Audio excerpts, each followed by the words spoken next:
Walking. We walk so much. We walk to class, then home. We walk home, then to class.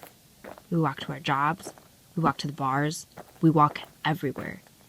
We spend so much of our undergraduate careers constantly moving to stay on track, to stay on pace, to make sure we were heading where we're supposed to go, and to make sure we were doing something productive, being productive, and striving for success. But do we ever stop?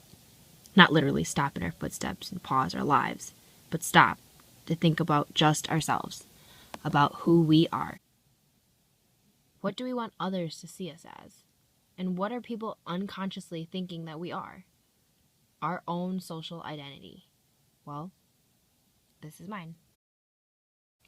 Let's start with the people that know me.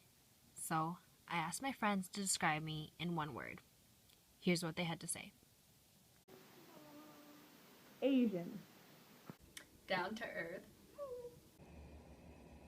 Non-committing. Passionate. Classic. Friend. Persevering. Caring. Hilarious. Fun. Clearly you can see that my friends are either scared to say something negative about me, or maybe this is what they really think. But regardless, there are some characteristics about myself that are undeniable from the perspective of a stranger. I am, one, Asian, and another, a woman. These two parts of my social identity place stereotypes on me unconsciously. Yes, in case y'all forgot, I am Asian. This makes up a huge part of who I am. So let's see how society views this.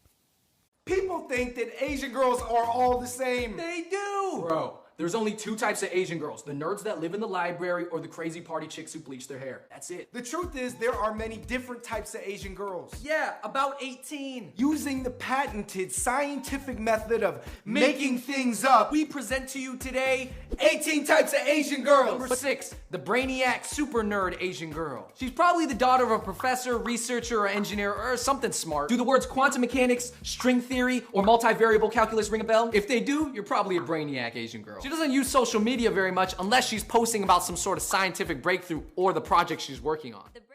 So obviously that video is meant to be sarcastic. But sadly, this is a stereotype placed on Asian women. Why? I'm not sure. I'm not good at math. I have gotten mediocre grades. I'm not in any way related to Mulan, and I don't automatically like Pikachu. Well, I mean, I do like Pikachu, but not because I'm Asian. I'm not sure when society correlated these things with being Asian, but for the most part, it's not true. But this is the reality for many ethnic groups, and for people in general. Society places these ideas into people's minds, and then it's like the hand of God setting it in stone. Well, if you're religious. Or it could be the hand of Buddha or Allah. Unless you aren't religious at all, then you should disregard. But that's exactly my point. These are societal standards, but what are our own? Who are we? What do we think we are?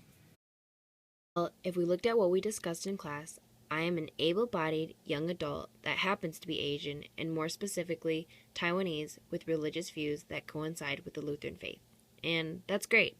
But if you ask me who I am, I would tell you differently. I am an athlete, a runner, a sister, and a friend. Although born in Chicago, I am a Wisconsinite. Although I love the Packers, I love the Hawks and Cubs equally. I am unpredictable, quirky, and not afraid to make a fool out of myself. Above all, I am the product of my mother and father.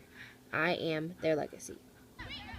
Whether I'm categorized by my friends, society, or myself, one definition that is undisputable is that I am Wisconsin School of Business.